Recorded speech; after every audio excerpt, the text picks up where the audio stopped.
farol que me guia, é a luz do meu caminho.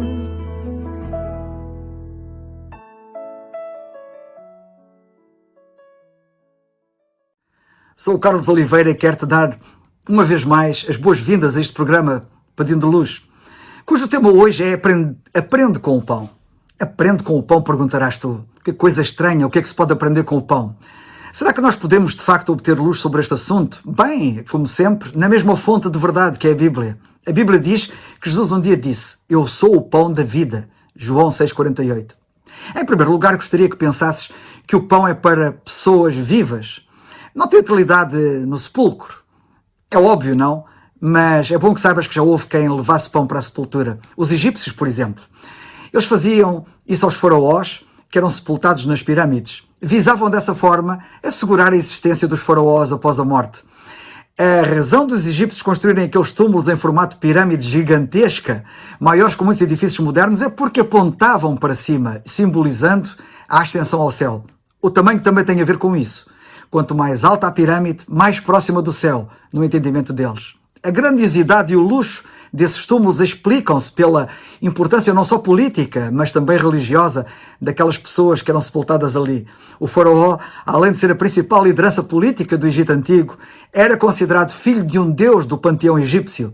Alguns faraós, inclusive, chegaram a ser cultuados como deuses já em vida. Portanto, esses túmulos representavam todo o seu poder político, mas também religioso que ele detinha. Daí a grandiosidade e o luxo das pirâmides. Além disso, a crença que eles tinham de que o espírito permanecia vivo após a morte, caso o corpo fosse preservado, explica a mumificação e a construção destes túmulos feitos para durar.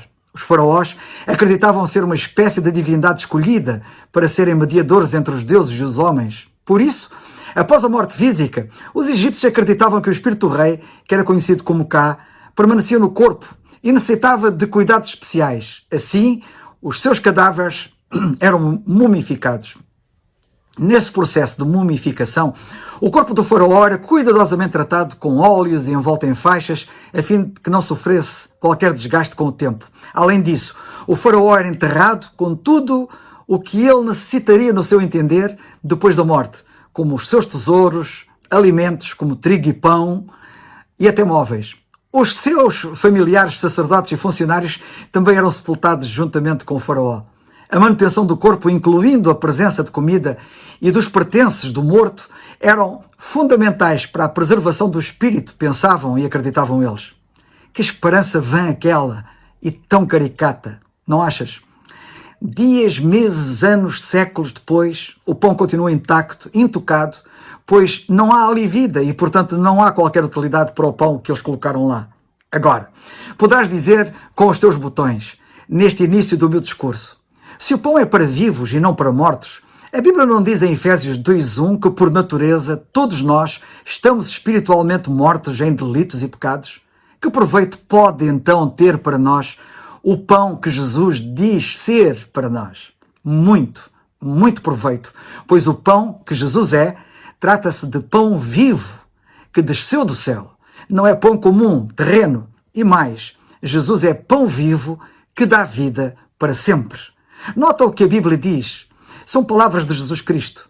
Em João 6,58. Este é o pão que desceu do céu. Não é o caso dos vossos pais que comeram o maná e morreram. Quem comer este pão viverá para sempre. É curioso ver no contexto deste discurso de Jesus que a forma de comer este pão é crendo nele como Salvador. Ele disse assim: quem comer este pão viverá para sempre. E explicou como. Explicou isso em João 6,47. Na verdade vos digo que aquele que crê em mim tem a vida eterna. O pão que vem da padaria é um pão morto. Pois tem lábios mortos, não tem a capacidade de comunicar vida. Refiro uma vida para sempre e refiro uma morte espiritual. Mas o Senhor Jesus é o pão vivo. E quando Ele toca nos lábios mortos de um pecador que confessa crer nele como único Salvador, Ele comunica-lhe vida, vida para sempre. Os símbolos na Bíblia revestem-se de grande significado.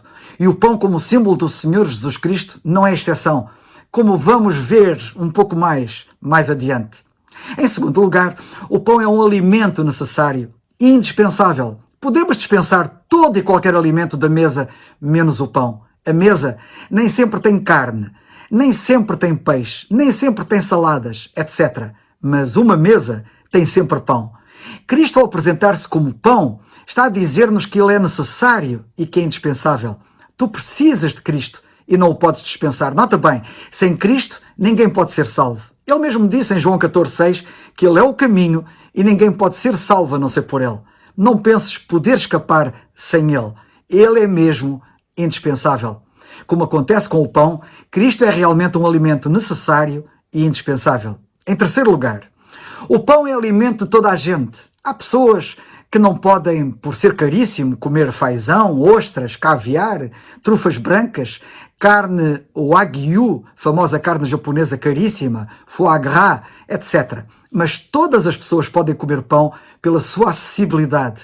Cristo é ainda mais acessível. Ele disse, aquele que vem a mim, de modo algum o lançarei fora. O pão é um dos alimentos mais comuns e baratos de todo o mundo e é considerado importante fonte de nutrientes. Assim é Cristo. E ainda mais, pois nele encontramos tudo o que nós precisamos. O pão está tanto na mesa do rico como na mesa do pobre, ao contrário dos outros alimentos. Sim, todos precisam de pão e todos podem ter pão e todos devem ter pão. Cristo é assim, tanto satisfaz o iletrado como o culto, o pobre como o rico, o bom como o mau. Será que tu, que pensas ser bom, chegaste a pensar que podias salvar-te sem Cristo? Desengana-te. Cristo é necessário e indispensável a todos, sem exceção. Também os bons precisam de Cristo. Porque, na realidade, analisados ao microscópio de Deus, não são assim tão bons. Há pecado neles também. Em quarto lugar, o pão é um alimento diário.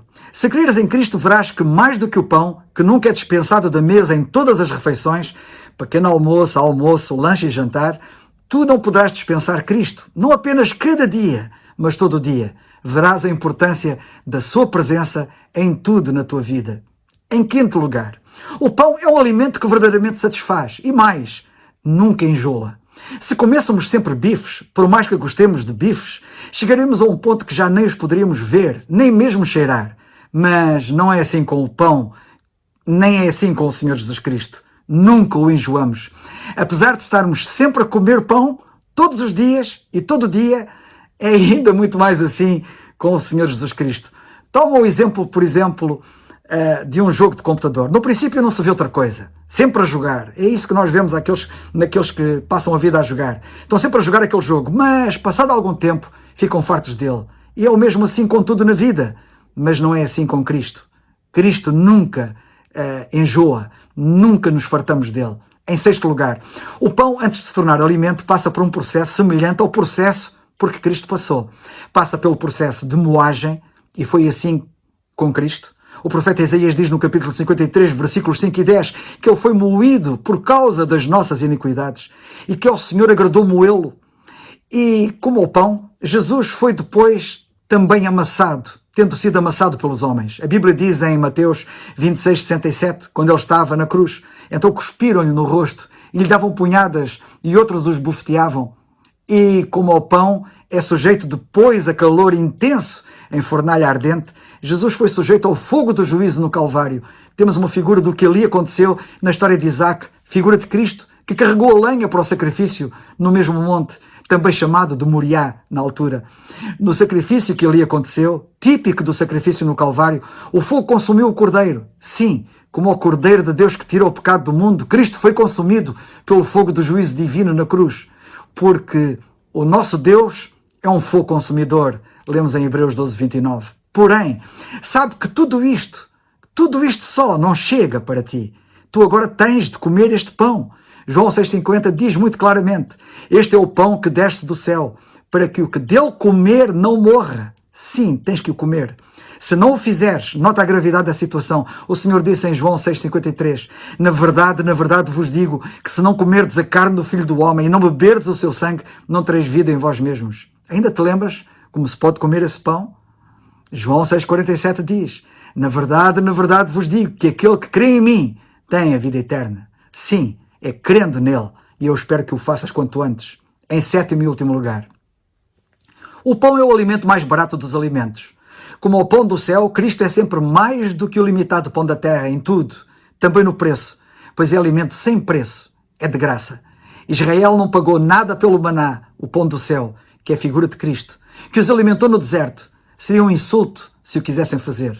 Muito mais nada tens a pagar para usufruires do pão do céu que é Cristo. A Bíblia diz em Efésios 2, 8 e 9, porque pela graça sois salvos, por meio da fé.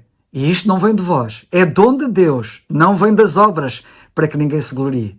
Como diz a Bíblia, mais uma vez repito o que tenho dito nos outros programas. Crê no Senhor Jesus Cristo e serás salvo.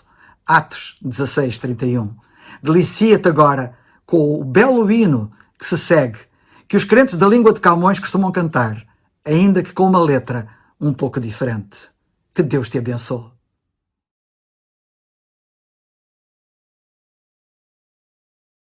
Break thou the bread of life, dear Lord, to me. As thou didst break the loaves beside the sea, within the sacred page, I seek thee, Lord, my spirit pants for thee, O living word. Bless thou the truth, dear Lord, to me, as thou didst bless the bread by Galilee.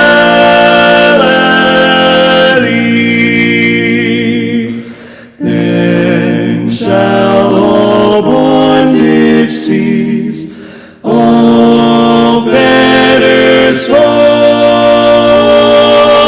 and I shall find my peace, my all in all.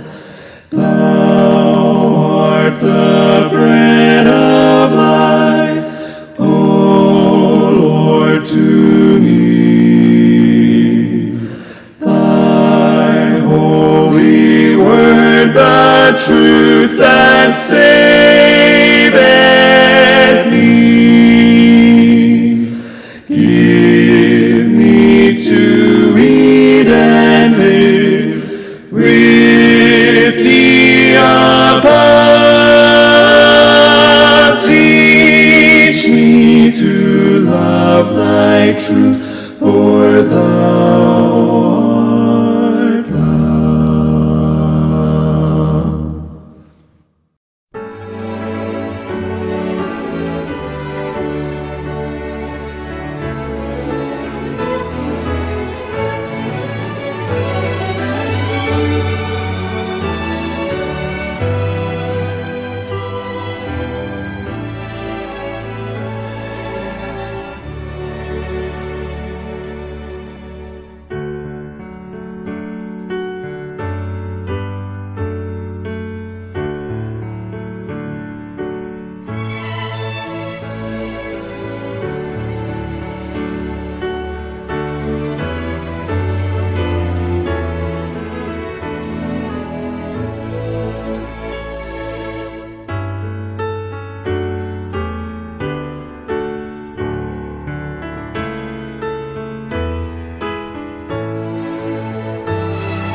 farol.